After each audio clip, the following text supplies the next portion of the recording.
So welcome to the transportation seminar at McGill, hosted by the School of Urban Planning and CIRRELT. It's a pleasure today to welcome Professor Erick Guerra from University of Pennsylvania. He's the director of the CM2 University Transportation Center, and he's also the Associate Dean for Research at the Weitzman School at University of Pennsylvania. It's a pleasure to have you, Erick, and thanks for your generosity to come to speak to the students in the seminar today. Thank you so much for inviting me, Ahmed, and it's a pleasure to be here. I wish I could be with you in person, but I had class this morning, so it would have been a difficult trip out to Montreal. So I'm gonna start today. I'm gonna give a summary of a paper and some analysis looking at a term that probably most of you are familiar with, which is the term of choice rider. So often in comparison to kind of a dependent rider. I'll get into this a bit more as I walk through the presentation, but my motivation for this paper and this analysis really stemmed from a point of being somewhat dissatisfied with a conceptualization that we use all the time in transportation planning and as relates to transit in particular. So that's why I went with this somewhat provocative title of "What the heck is a choice rider?" Because it's something I want to know, and it's something that I think we take as a given that maybe we should not. So just to give an introduction, I start out just by tracing the use of the term. So what is a choice rider? I think it's important to note this is a Google Ngram, and it gives you some information about when we started using the term choice rider. And you can see it starts to come into use in 1960, maybe a little bit before. It really peaks in the 70s, goes down a little bit. There's a peak again in the 2000s. The term is generally used in transportation studies.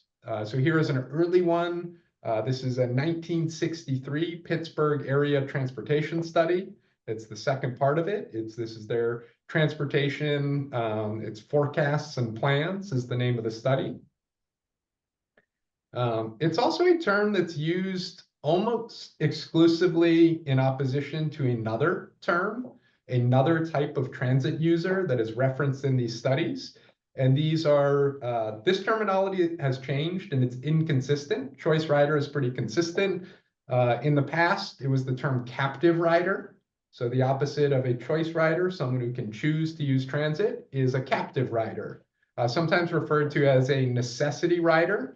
And you can see the captive rider really kind of fell out of fashion in the 1980s, and it was largely replaced with the term dependent rider. So that's the term that you hear a lot more frequently today. And we still kind of compare and contrast these two transit markets, so the choice rider and the dependent rider.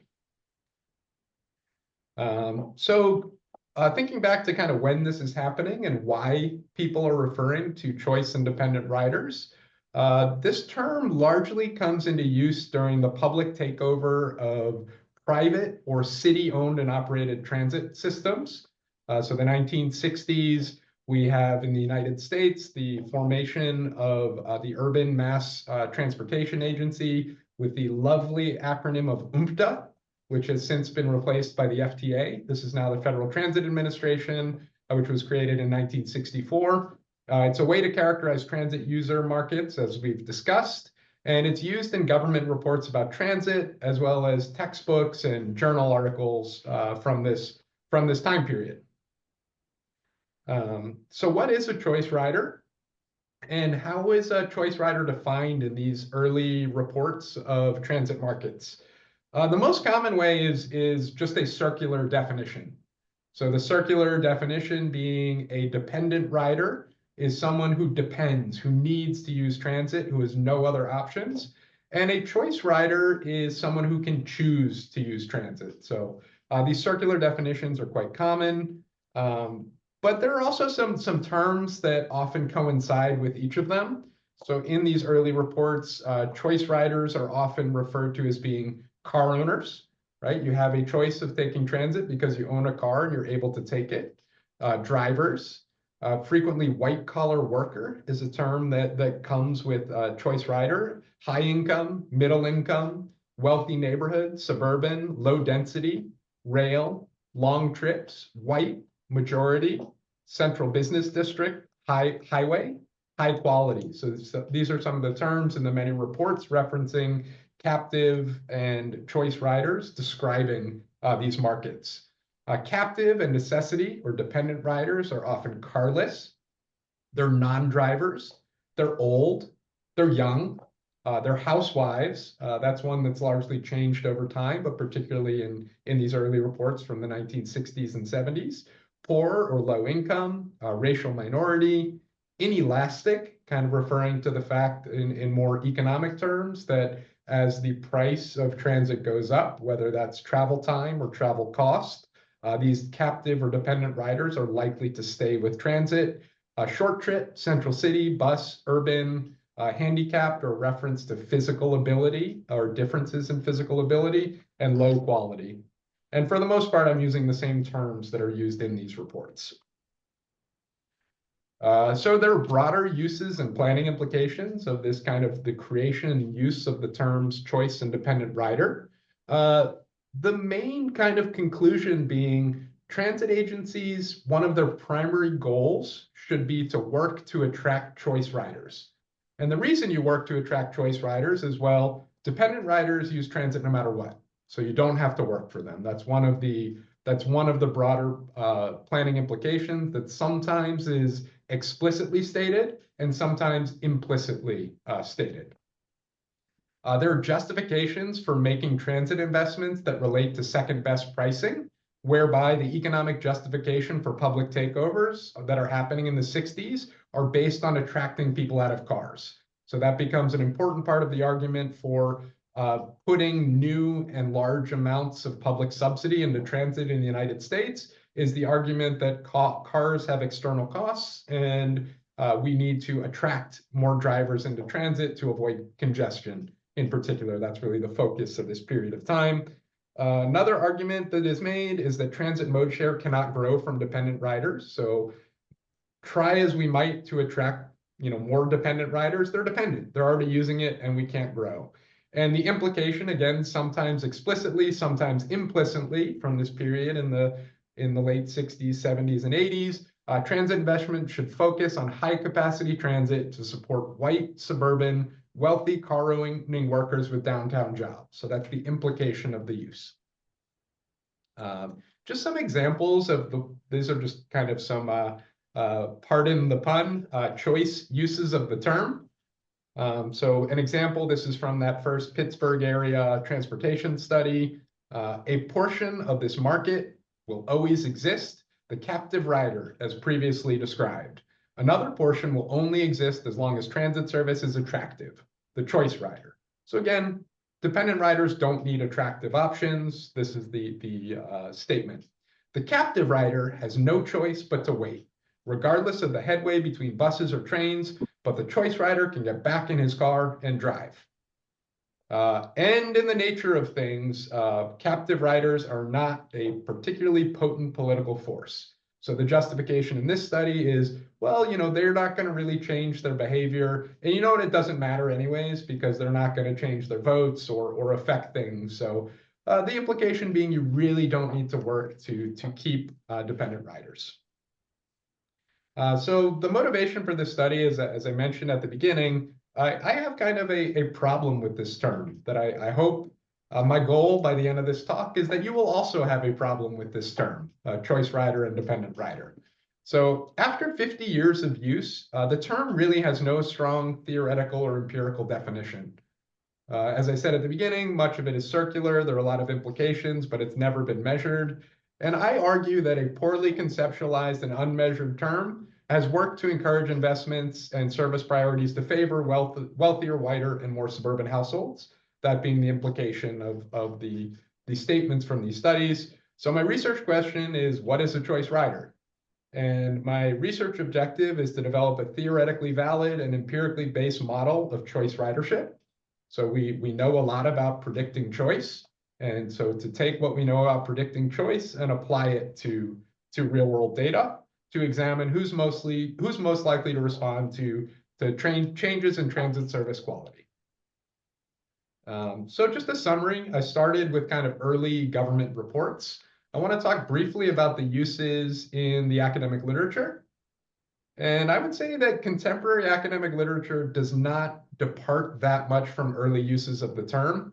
So this is an example, and this is a terrific article if you've been exposed to it. This is by Joe Grangs at Michigan, University of Michigan. And this is a paper that's about the Los Angeles Bus Riders Union and work that they did to encourage the city and the region to invest more in bus. Because they had argued that investments in rail were taking away from the quality of bus service. And this is a quote: "The dilemma of serving either choice or captive riders gets even more complicated. To lure people out of their cars requires highly attractive service. And attractive service means higher costs for cash-strapped agencies, especially for distant, low-density suburbs. Keeping transit-dependent customers, by contrast, does not require good service, because these riders have no other choice." So they're just showing that this definition it pervades as well the academic literature. It's also used commonly, and you'll see several papers with Ahmed in them here, to kind of expand the definition. So we have choice riders, independent riders, and these are transit markets. So for example, this one paper uses factor analysis to group residents of the Twin City metropolitan area into 4 groups. So we've expanded. There are people who are auto captives, people who are choice riders, potential riders, and the traditional kind of transit captives. So thinking about, well, there aren't really just 2 markets. Let's talk about and let's expand and let's study additional transit markets. And that's there's a series of papers that fall under this category.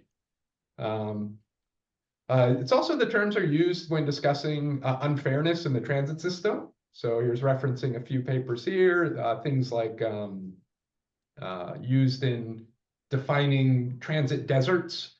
But here's an example from a paper by Brian Taylor and Eric Morris from 2015. They find that only a small share of transit agency representatives view serving transit-dependent populations as an important goal for public transit.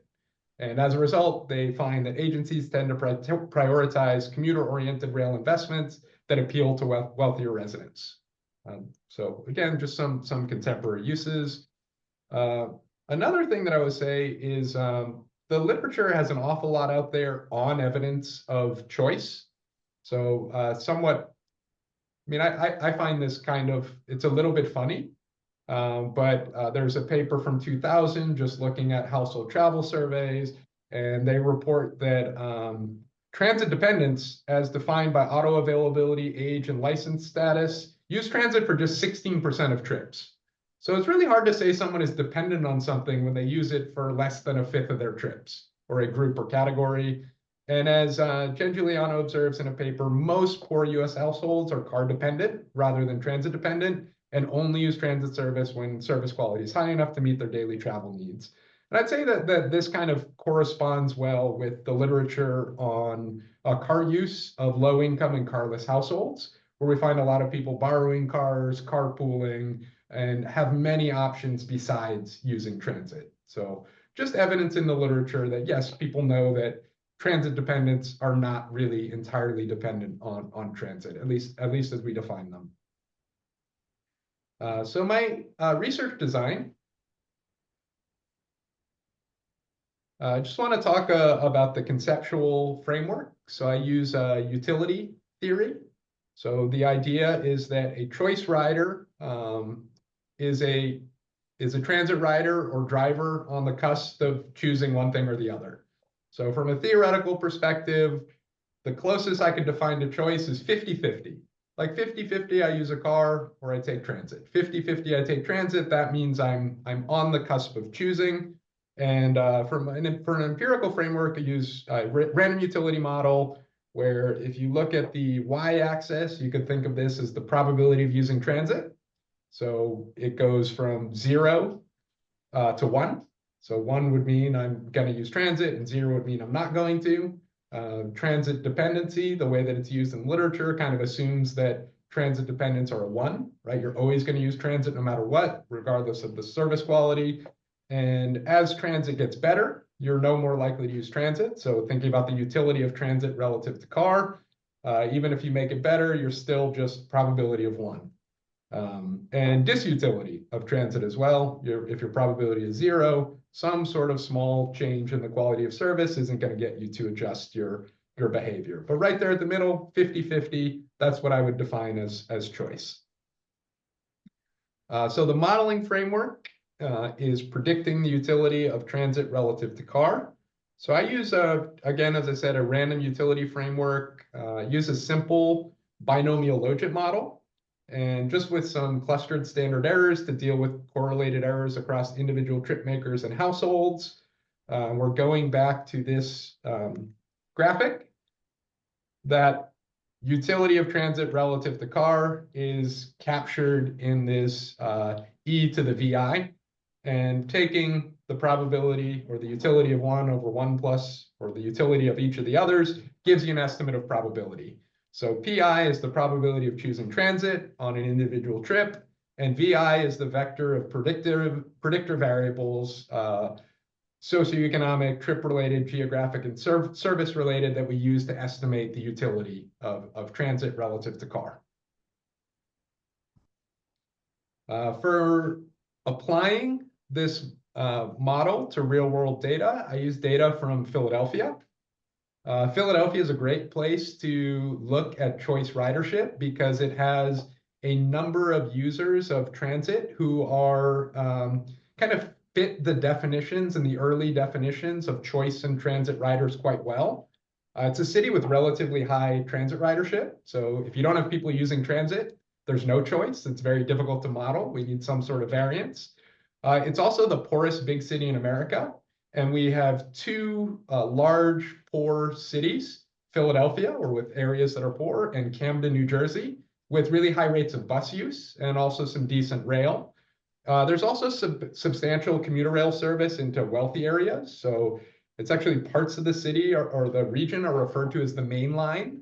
And the main line, if you talk to someone kind of colloquially about the main line, they will know that you're talking about wealthy suburbs. The wealthy suburbs are the main line. The main line is also one of the original private transit agencies that went out into the wealthy suburbs. So we have wealthy suburban commuter rail that connects to downtown in the main line. So again, just talking about Philadelphia being a good place to study choice ridership. So the model specification, I take 21,000 transit and car trips reported on our regional household travel survey. This is from 2012, so pre-COVID, important context. And we exclude some trips. So these are excluded if there's no transit alternative. So in some of the places, some of the trips, origins and destinations, there's no option for transit. And also for things within the same transport analysis zone, we remove those because the modeled travel times are not very good. So it's problematic. Most people, it's an easy walk for the most part.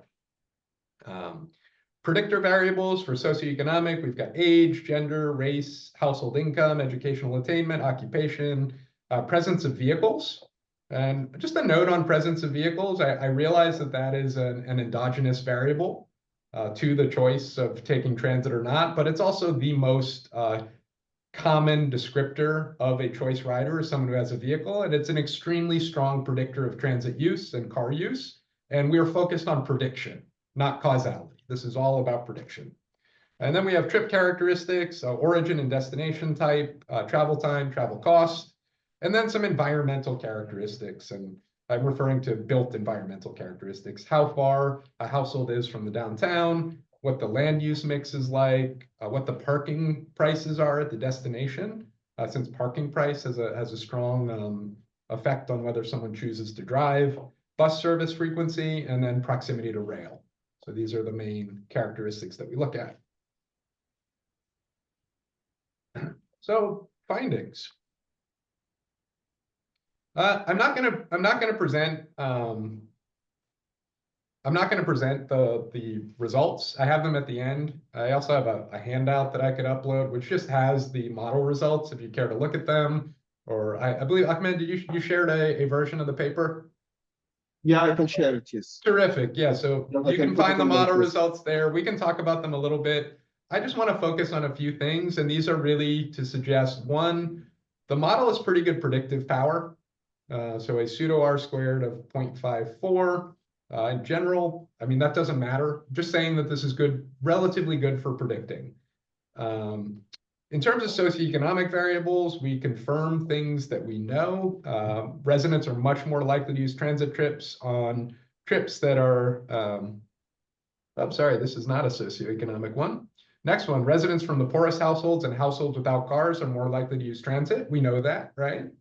That's common. Women are less likely to use transit when controlling for other predictive variables, as are those from households with young children. I think that's a finding that varies from place to place, and even within place at different time periods.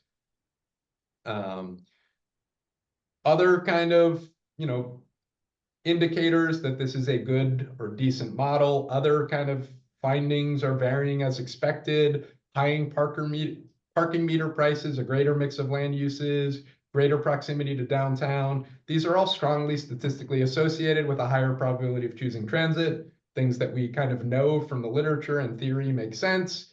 Every additional minute saved by car reduces the utility of transit by 0.05. And for an average commuter, increasing the speed of transit by 10 minutes relative to car increases the odds of choosing transit by about 70%. And based on kind of the model at the time, the average person is willing to spend about $20 to save an hour of travel time. And that's a reasonable willingness to pay. So again, an indicator that the model is doing a good job. One of the reasons I don't focus on the predictor variables that much is the model doing a good job is somewhat irrelevant. Like, we know whether someone's probability or increases or decreases. We don't really know whether they're close to a 50% chance of choosing transit or not. So we know that lower income households without cars use transit more frequently. We don't know whether they're here on 100% probability, down here. We just don't have that information. And so the rest of this paper is going to focus on 40 to 60%.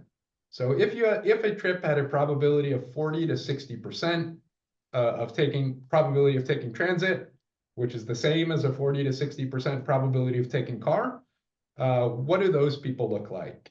And before I get into kind of some of the findings, I just want to add that these findings are consistent if I expand this to 30 to 80%, 75 to 25%. It's really about this area here, and that choice of 40 to 60 is arbitrary. It's arbitrary, it's just close to 50%. Why don't I choose just 50%? Well, there are very few observations. So 40 to 60% is just kind of, we have enough observations, it's easy enough to talk about, but we could extend this, and the things that I have to say would be very similar. So what is a choice rider? Who are these people?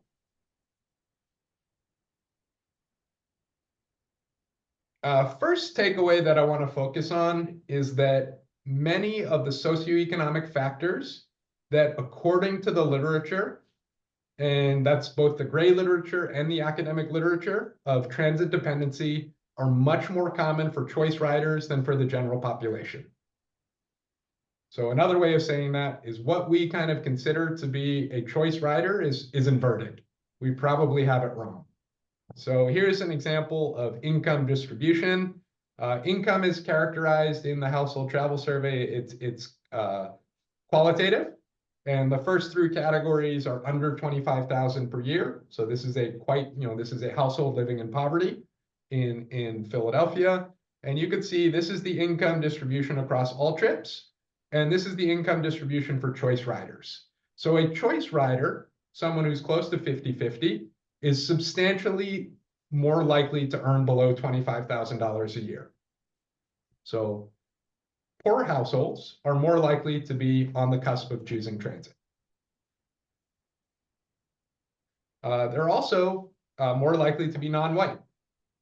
So again, this is the share of the population that is white and Caucasian in the sample. It's about 80, 85% in the region from the sample, and down to more like 60, 70%, a big increase in Black/African American and other race in the choice category. So again, many of the terms that we've decided are associated with dependent rider are more prevalent among choice riders, at least as defined by 50/50 choice of transit.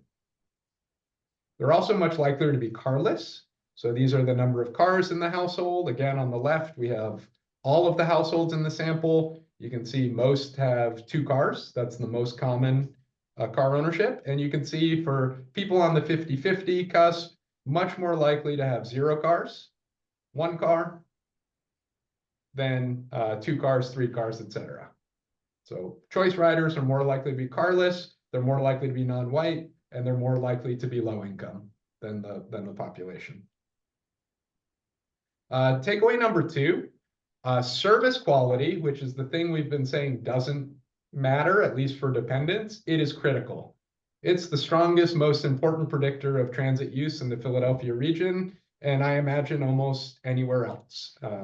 So the travel time difference between transit and cars is, for a choice rider, is just 4.5 minutes. So that means on average, for those people within 40 to 60% probability of taking transit, the choice of taking transit over a car loses them about 5 minutes. Whereas for the whole sample, it's about 30 minutes. And for people who have a very low probability of taking transit, it's about an hour, right? So you'd have, travel time matters, service quality matters. And on average, an auto-dependent, which I kind of define as someone who has an extremely high probability of taking a car, an auto-dependent would have to have a value of time of less than $1 to choose transit, right? Extremely low. And choice transit riders have rail stations near the origins and destinations of their trips for 2/3 of all trips, and have nearby buses arriving every 6 minutes on average. So service quality is very high, is an important takeaway as well for choice riders. A choice rider is much likelier to live near the downtown. So this is just a distribution of the distance to the downtown. And again, blue is someone who kind of fits in that choice rider. Gray is the population sample. And you can see much higher probability of being in places where transit service is higher, the people who are choice riders. Takeaway 3, transit dependency. So the idea of people who use transit regardless of service quality is almost non-existent. It does not appear to exist in the data. It does not mean people don't exist who exclusively have to rely on transit, but it's also something you could have reduced to the absurd. So if there is no transit, what does a transit dependent do? Nothing. So there were just 31 trips in the entire sample that had a greater than 99% chance of being by transit. And of course, these trips were the best options. Transit looked really good.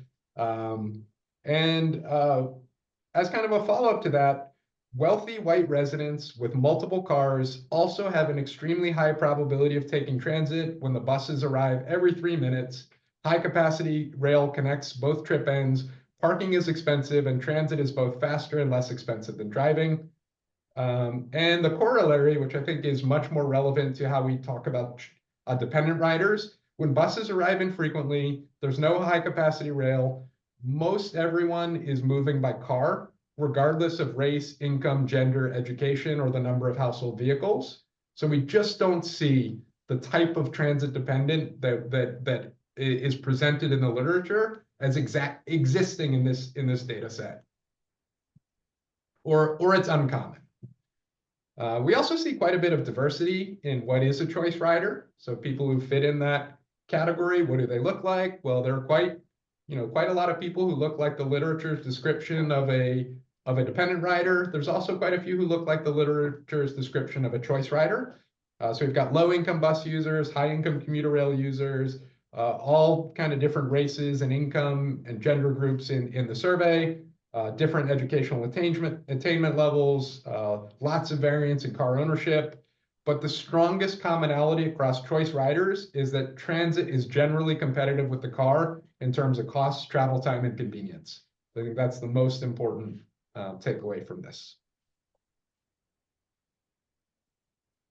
So finally, just getting to some of the conclusions from the study. First, just a recap of what was done, what's being presented. So this started with a theoretical model of choice ridership applied to data from the Philadelphia region with a random utility model. And Philadelphia is a pretty good place to study choice independent dependent ridership. The model looks good, right? The model makes sense. The findings are intuitive. The fit is good. Estimates of things like willingness to pay are reasonable. Takeaway one, many of the attributes assumed to be associated with dependent riders are in fact much more prevalent in an empirically and theoretically defined group of choice riders.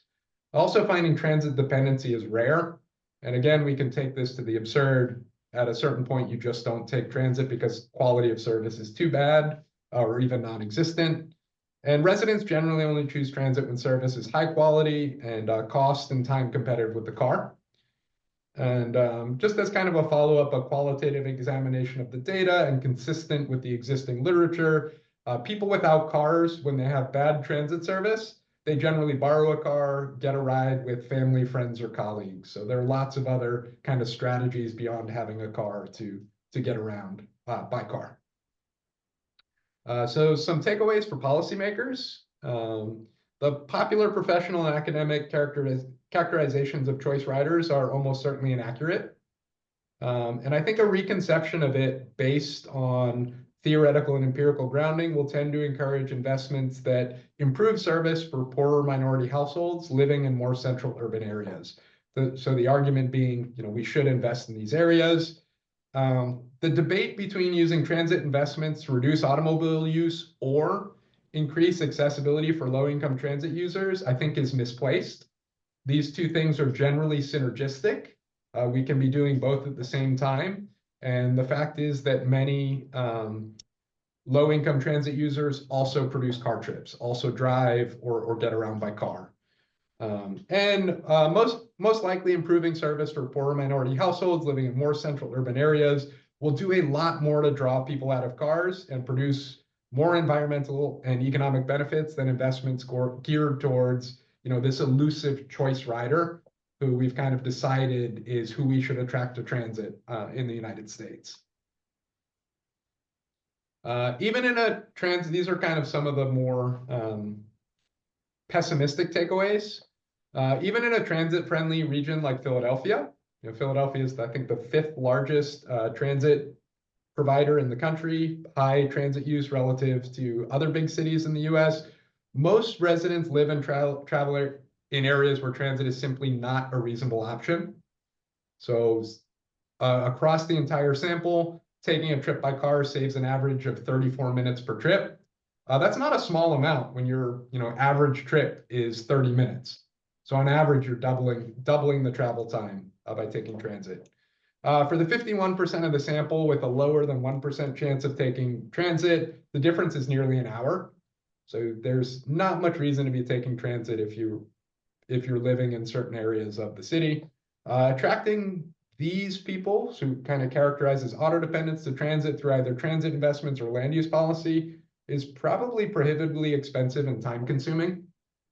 Thinking about the difference between kind of getting the relative travel time of transit from 10 minutes to 5 minutes, that's a lot easier than going from an hour to 5 minutes, or even an hour to 50 minutes, which is still, a big difference in travel time. So unless new technologies or business models can make transit competitive with cars on these types of trips, focusing investments into urban areas with high concentrations of high probability transit riders will not only improve service for existing users, but also is more likely to draw people out of cars.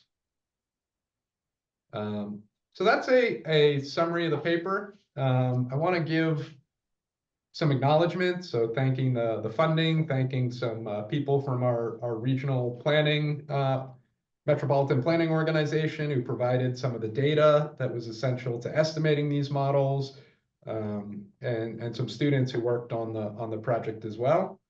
And before opening it up to your questions, I had a few questions that I wanted to start with. One of them is, does this terminology actually matter? So I've argued that it does. What do you think? Do you think it matters what we call a choice or a dependent rider? And if you do think it matters, how can regional transit agencies, projects, and programs address some of the concerns that are raised in this presentation? And if you like, we can talk about the model. I don't know if that's something that's anyone will have questions, but I have it here if there are questions as well. So again, thank you so much, and I will pass it to you, Ahmed. Thanks, Eric. Thanks so much. Okay, so we'll keep your questions up. Let's start with questions from the students. Anybody who's going to ask a question, you should start answering this question first. So what do you think? Go ahead. Well, I guess kind of one of the questions. Main things I was thinking about was Raise your voice so the mic can pick it. the fact that like choice riders and dependent riders, the terminology has been inverted from what the study says versus what the like initial notion between the two kind of was about. So to me, it kind of seems like there's a really big gray area between the two terms, maybe in general academia. So I don't like, I don't know, maybe I'm not getting a takeaway, proper takeaway from this, but like, it seems like there's not a huge difference in terminology. I guess why is this notion so different from like back in the 60s versus now between the two choice and dependent riders? That's a really good question. I think one of my first responses would be that I think that if you conducted this exercise in the 1960s or 70s, you would find something similar to what I found. I do not think that the earlier definitions were accurate. I think that there were lots of reasons why people chose to characterize transit markets in the way that they did, but it was largely, I would argue, theoretically weak and not empirically derived at all. So that would be my first response to that question, is that I think it's been problematic from the beginning. Not that the people who are kind of choice or dependent riders have radically changed. And we could make arguments about kind of why these discussions were being had in the way that they were being had.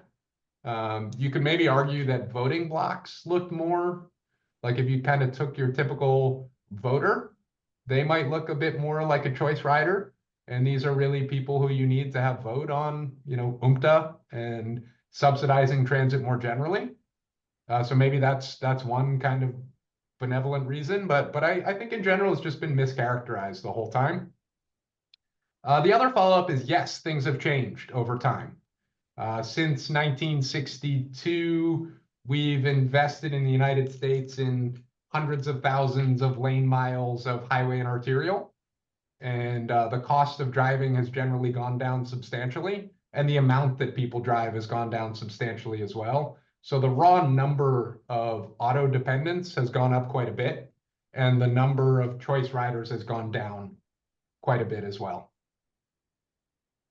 Let me ask you a couple of the online questions. Sure. So one of them was asking, when you did your analysis, did you include disabilities in the data? Did you have, like, if people have a disability in your data?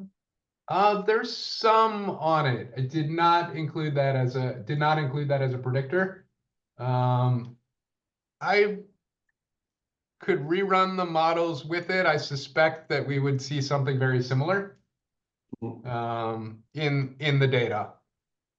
And I'm not even sure if you just did a correlation of, let's say, people with, say, a physical disability that prevented them from driving.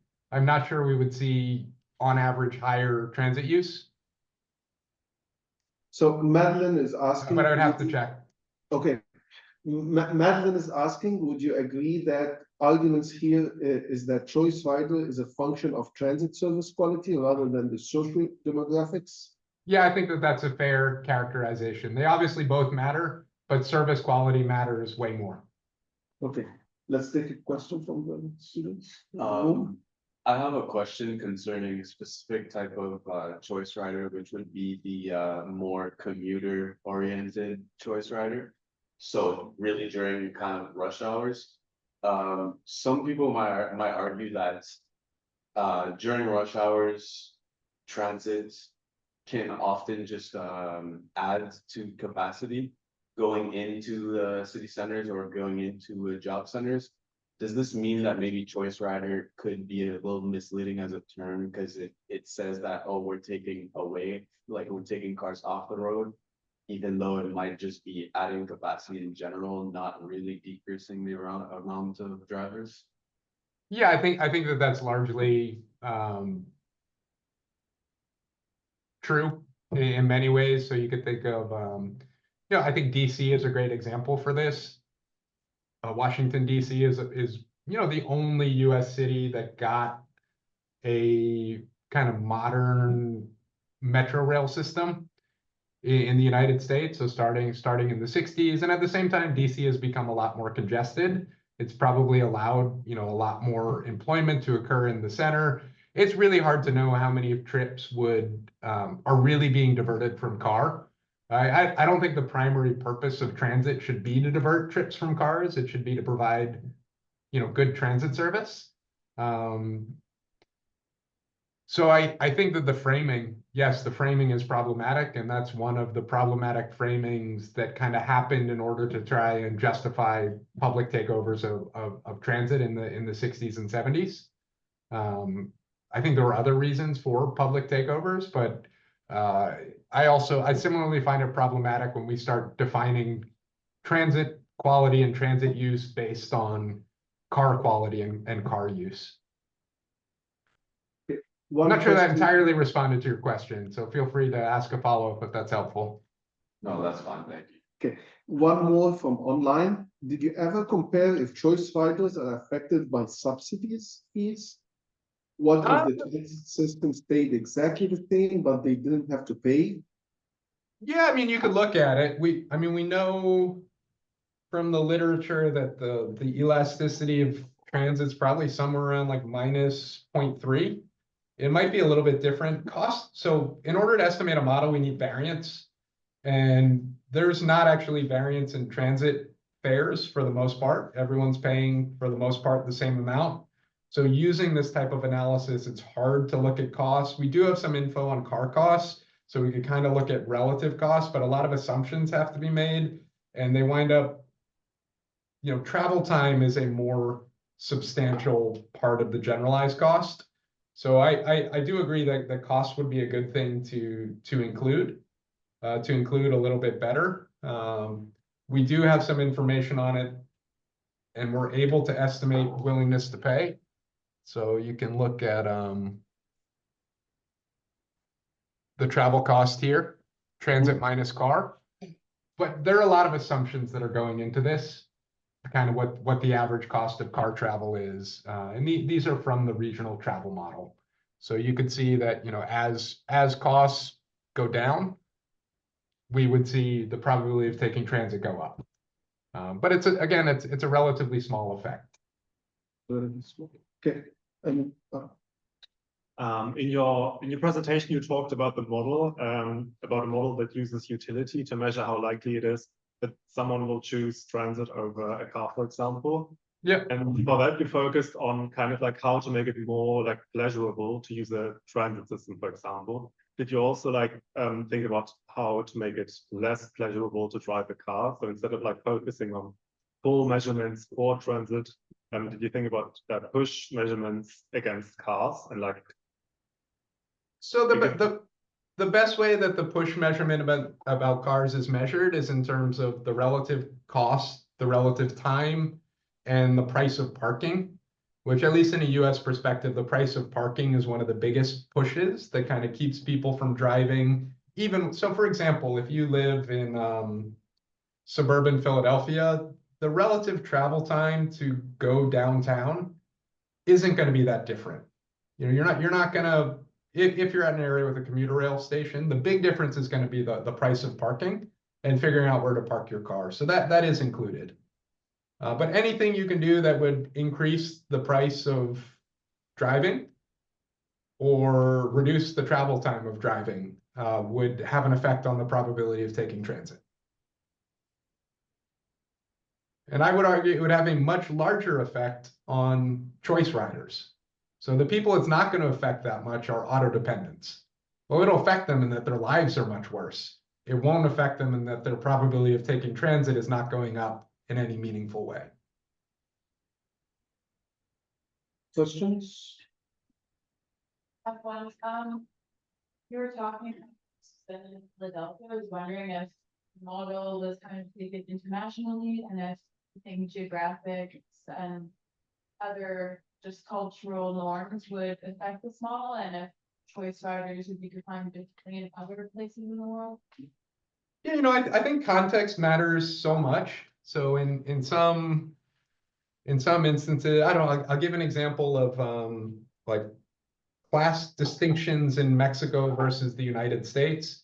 So in Mexico City, taking the metro, a lot of upper middle class and upper class people don't want to go on the metro.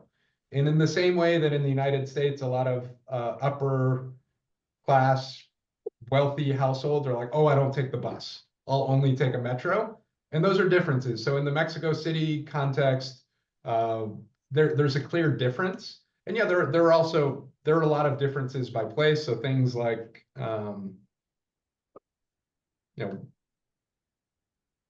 would whiteness be modeled in an estimate of choice ridership in Ahmedabad? Probably not. Like it's not. You would have different expectations of who uses transit and who does not.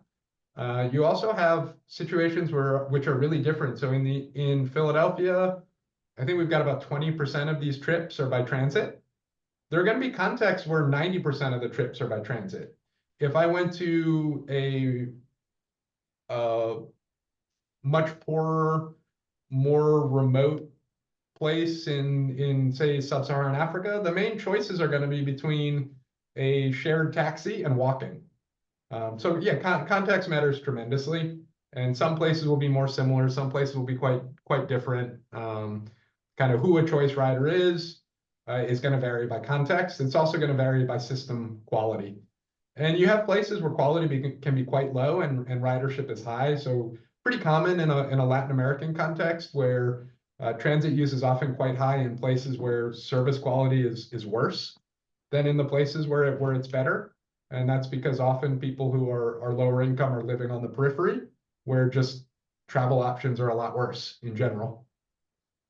So yeah, the socioeconomic geography, transit, alternatives, these things all matter. And I would expect to see big differences across types of places. Okay, we'll get the last question here. Yeah.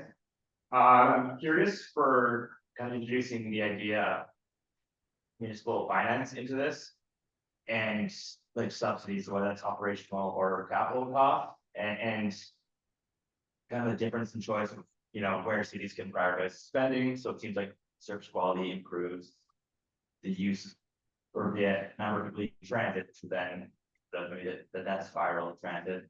But I'm curious, like how have municipalities responded to these findings? If that means, like, are they willing to accept this and pursue it, or are they more interested in having a vanity project? I think that's a really good question.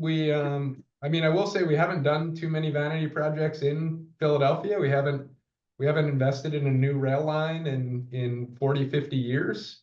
I presented this a few times to officials from our metropolitan planning organization and local officials. And from my perspective, I think, I hope for people just to be more careful with their language, because I think that language matters. I think at the end of the day, it can affect the decisions that we make. And, I would like to, so going back to,